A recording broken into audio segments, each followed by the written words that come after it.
कम हो गए हैं, लूजर्स बढ़ रहे हैं। तो स्क्रीन में मुनाफा वसूली क्लियरली नजर आ रही है। खैर चलिए सवाल जवाब के सिलसिले की शुरुआत करते हैं।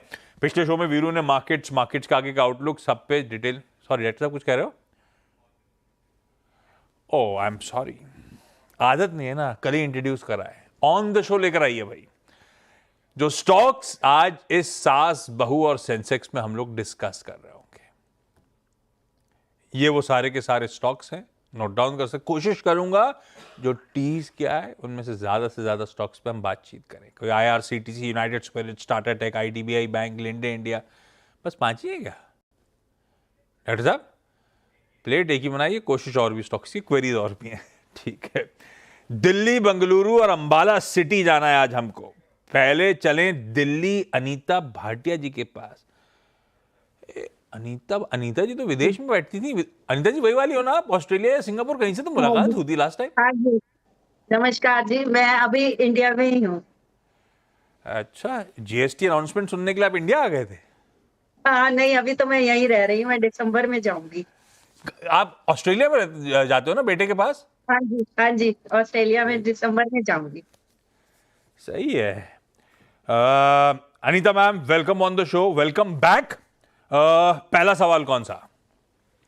पहला सवाल सर, मेरे पास लिंडे इंडिया है, हम्म जो मैंने 6910 में लिए हुए हैं। 150 शेयर है मेरे पास, हम्म और मैं लॉन्ग इन्वेस्टर हूँ। हम्म तो इसलिए मेरे को पूछना था राजेश सर से कि अभी इनको मैं रखे रखूं लंबा time. Linde India, industrial gases का राजा। राजेश सर, कंपनी कैसी, जिन मूल्यांकन पे मैंने लिया वो कैसे, लंबी अवधि के लिए कितना अट्रैक्टिव ये स्टॉक?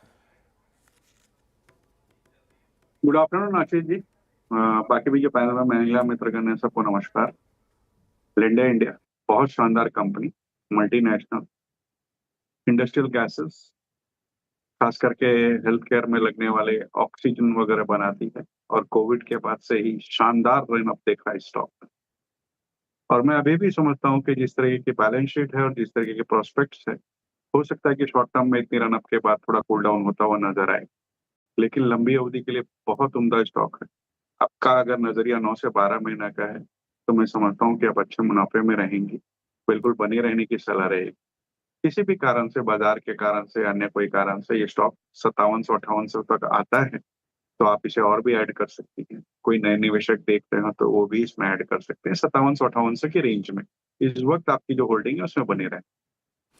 बिल्कुल ठीक है, बढ़िया कंपनी है। 9 महीने 12 महीने के टाइम होराइजन में ही आपको अच्छा कमा के देती हुई शायद नजर आए। बेंगलुरु से मनीषा अश्विन कुमार। मनीषा मैम, गुड नमस्ते। आफ्टरनून। मनीषा मैम, कब से नमस्ते। स्टॉक मार्केट में आप हो, कितना टाइम हो गया? मैं एक्चुअली मेरे फादर करते थे, तो हाँ, बचपन से ही स्टॉक मार्केट का एक्सपोजर रहा, और वो काफी टाइम लंबे टाइम से कर रहे हैं। फिर हस्बैंड करते हैं, फादर इन लॉ भी करते हैं, तो full all in family the जिन। फैमिली। यस। मनीषा मैम, पहला सवाल कौन सा? सर, हमारे पास IRCTC है, 2000 शेयर्स एट 750। ये एवरी मंथ हम लोग इसकी SIP करते हैं हमारे बच्चों के लिए। So it is for long term that we are holding, and ये we one of want. The stocks है जिनमें आप SIP कर रहे हो बच्चों के लिए, या इकलौता है? नहीं नहीं, वन ऑफ द स्टॉक्स है। राजेश सर, इस आइडिया सही है क्या? ये उस पेडिग्री की कंपनी है क्या, बच्चों के लिए SIP करते चलो? देखिए, पेडिग्री तो बहुत शानदार है, नो डाउट ऑन दैट। अगर हाँ, आप देखेंगे तो इनके जो बिजनेस है उसमें मल्टीपल एडवांटेज है, जैसे कि टिकटिंग, केटरिंग और रेल नीर, ये 3 ऐसे सेगमेंट है जिसमें इनकी मोनोपोली है। जो ट्रैवल एंड टूरिज्म का बिजनेस है वो भी अच्छा खासा तूल पकड़ रहा है। जो नई रेलवे कोचेज, नई रेलवे डेस्टिनेशन या नई रेलवे तेजस, वंदे भारत वगैरह लॉन्च हो रही है, उसका भी इनको फायदा है। जोमेटो के साथ करार किए हैं, फुल कोच बुकिंग कर रहे हैं, आउटसाइड केटरिंग की भी बातें कर रहे हैं, और डेट फ्री कंपनी। दिक्कत यह है कि कई सालों से चल नहीं रही है, लेकिन फंडामेंटल्स बहुत स्ट्रांग है और लंबी अवधि के लिए रखा जा सकता है। सही कॉल है, रखा जा सकता है। मतलब बेसिकली राजेश सर, जो SIPs हम कर रहे हैं वो SIPs हम कंटिन्यू करें, पैसा डालते रहें इसमें। बिल्कुल डालते रहें। और आपकी इजाजत हो तो मैं एक स्टॉक रिकमेंड करना चाहूंगा जो एसआईपी के लिए खास करके मुझे बहुत ज्यादा अच्छा लगता है, वो है अरे रिलायंस बिल्कुल इंडस्ट्री। सर, सोने पे सुहागा, बताओ ना, हम सबके काम आ जाएगा। रिलायंस रिलायंस इंडस्ट्रीज, उसमें आपको एसआईपी बिल्कुल करनी चाहिए। इस बार की एजीएम में जो भी आइडियाज मैनेजमेंट के निकल के आए बहुत जबरदस्त थे। जिस तरह की बढ़त वो न्यू एनर्जी बिजनेस में या रिटेल कारोबार में या जियो प्लेटफॉर्म से बना रहे, तीनों ही कारोबार बहुत उम्दा तरीका से बढ़ रहे हैं।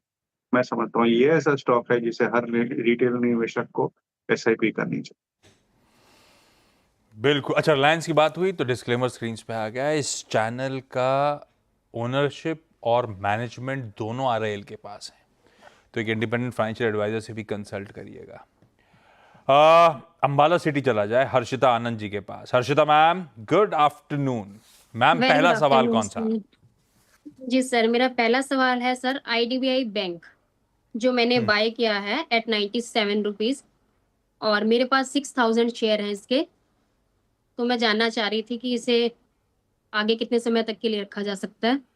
क्यों लिया था? कोई न्यूज आई थी इसलिए लिया था, या आपको पसंद आ रहा था लंबी अवधि के लिए? सर एक्चुअली मेरे हस्बैंड जो हैं वो भी स्टॉक ब्रोकर हैं, तो हाँ। एक्चुअली उन्होंने गाइड किया था मुझे, तो मैं लास्ट 2 ईयर से कर रही हूँ, तो इसलिए मैंने खरीदा था इसे। लास्ट 2 ईयर से कर रही हूँ स्टॉक मार्केट में, कि आईडीबीआई में पैसे डाले जा रहे हो?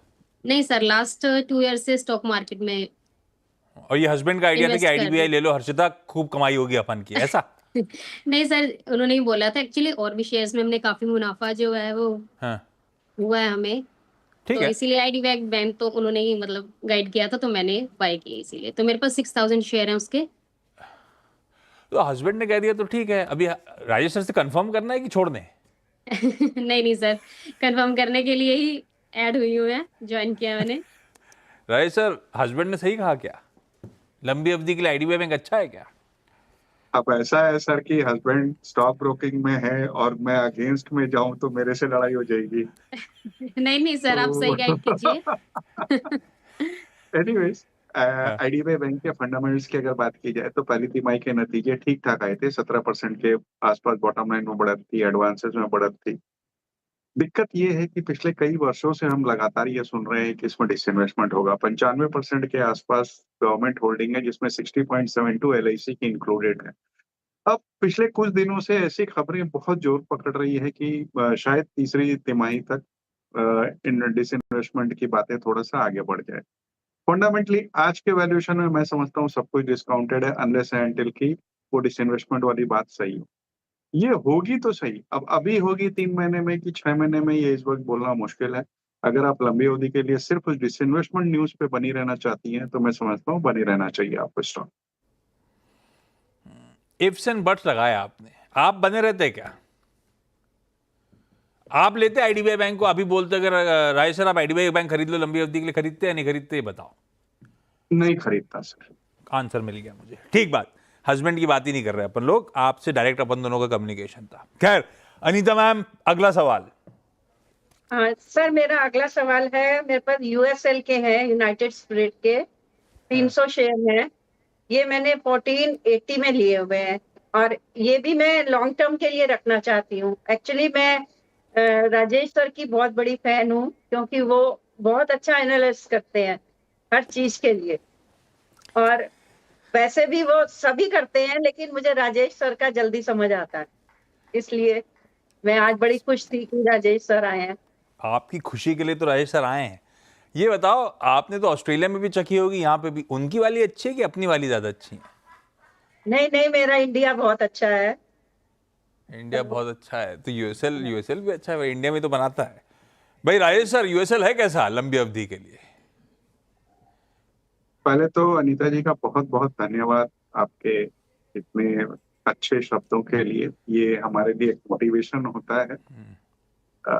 Thank you so much. USL ऐसे कंपनी बहुत अच्छी है, एक तरीका से एफएमसीजी कहा जा सकती है आज के माहौल को देखते हुए, जहां वो एफएमसीजी की कैटेगरी में ही गिना जाना चाहिए। और उस लिहाज से अगर आप देखेंगे तो वैल्यूएशन बहुत सस्ते हैं दूसरी एफएमसीजी कंपनियों के वनिस्पत।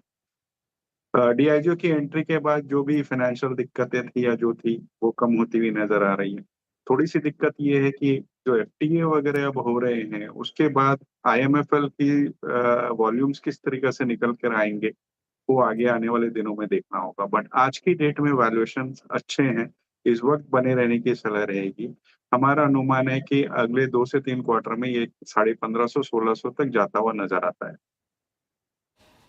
बिल्कुल ठीक है, यूएसएल बिल्कुल बने रहे 1550-1600 के टारगेट्स। अच्छा मनीषा मैम, अगला सवाल। सर मेरे पास टाटा टेक्नोलॉजीज है, 1200 शेयर्स है एट 715। ये भी लॉन्ग टर्म के लिए है, बच्चों के लिए एसआईपी कर रहे हैं एवरी मंथ। हाँ, और ये एक और stock है, में एक्चुअली उन्होंने लिस्ट में से निकाल दिया था, वो फ्लैश नहीं किया उन्होंने लिस्ट में, तो if you permit I can say one more. तो मैं आऊंगा, पहले सबके निपटा देता हूँ, समय रहा तो फिर लौट आऊंगा आपके पास।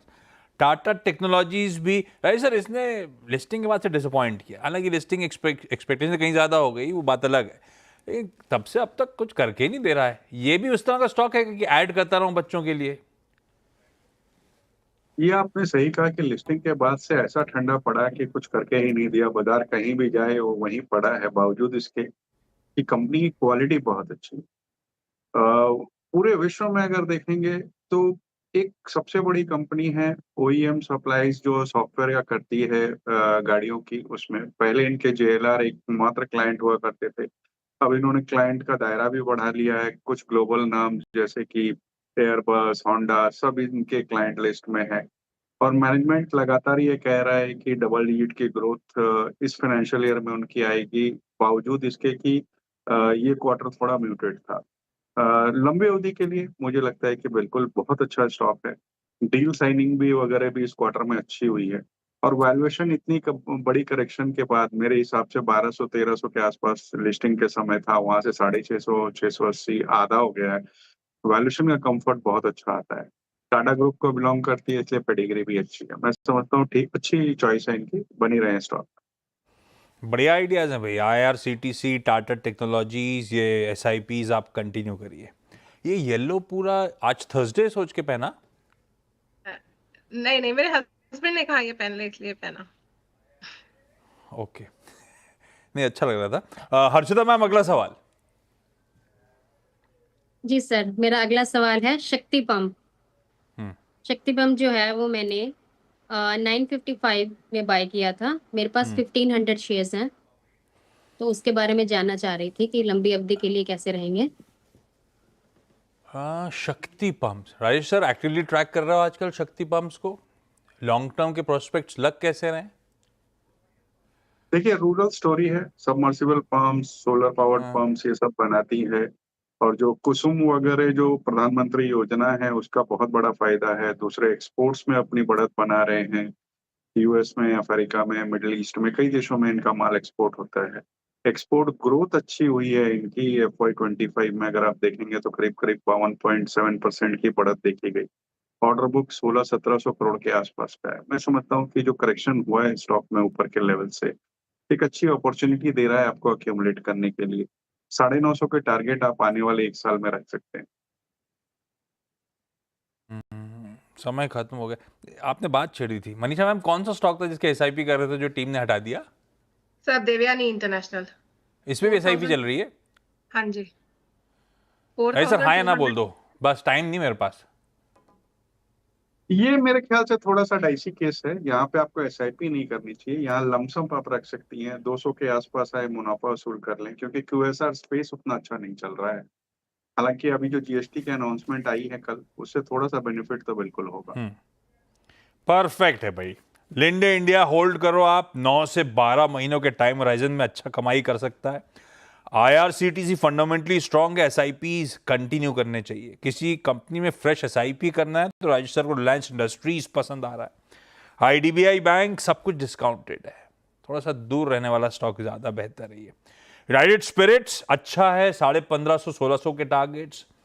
टाटा टेक्नोलॉजीज अच्छा है, एसआईपीज अगर कर रहे हो आप लोग तो कंटिन्यू कर सकते हो। और शक्ति पंप्स, और कौन सा एक और बात हुई थी, देवयानी इंटरनेशनल एसआईपी वाला स्टॉक नहीं है, रखा हुआ है लमसम अमाउंट, तो 200 के आसपास प्रॉफिट बुक कर लेना चाहिए। Anita ma'am, Manisha ma'am, Harshita ji, thank you so much आप सबका जुड़ने के लिए। राज सर आप बने रहो, ब्रेक के उस पार आपसे आज का एसबीएस स्टॉक पिक लेंगे।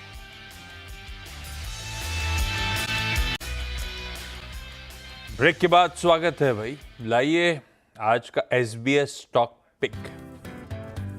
राजेश सर, आज का सबसे प्रिफर्ड स्टॉक आइडिया कौन सा? एक एसआईपी वाला तो आपने बता दिया, लमसम लगा के कमाई कहां हो सकती है?